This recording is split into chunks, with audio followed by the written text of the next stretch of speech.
This is Stephanie Sherman at Keller Williams. I wanted to talk to you guys a little bit today about the idea of purchasing power. And that might not be something you're super familiar with, but the idea or the question around purchasing power is how much house can you afford?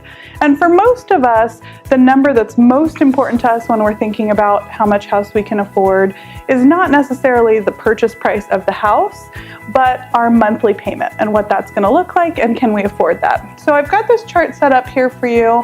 I wanted to talk a little bit about purchasing power and how that's going to change this year as interest rates go up. At the beginning of 2018, interest rates were at 4% and had been for the past 26 weeks.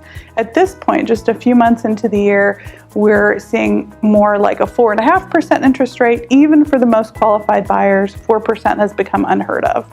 And all the projections say that those interest rates will continue to go up this year. So what does that actually mean for you? So one of the things you need to know is that historically, these are still all-time low interest rates.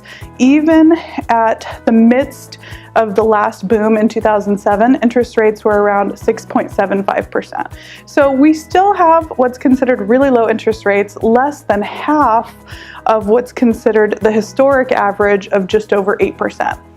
What happens for you when those interest rates go up is that your purchasing power in most cases goes down. And this chart illustrates that, right? So if we're looking at a $300,000 purchase price, which in Portland is well below the median. Median right now is $411,000 at the time of this video.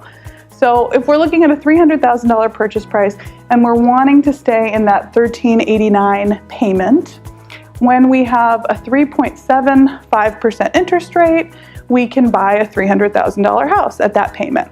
Every quarter of a point that the interest rate goes up, we see our purchasing power go down. And it's most significant when it goes up a whole point, right? So from 3.75 to 4.75, we see a huge difference, a 10% change. So somebody who could afford a $300,000 house might only be able to afford a $270,000 house, even at that same monthly payment. So your income might not change, your ability to pay might not change, but that interest rate changes what you can purchase. Lots of buyers ask me every day if now is the right time to buy, and I wanted to show you guys this chart to show you that it is the right time to buy. There are lots of programs available, especially for first-time home buyers right now.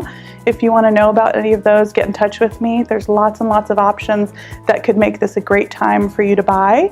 And you want to take advantage of this before the interest rates go up and while your purchasing power is still high. As we know, Portland housing prices continue to rise, and so you really don't want your purchasing power to go down. So thanks for watching. If you want to learn more about what we talked about today, get in touch with me, and I'd love to talk to you more about this in person. Have a good day.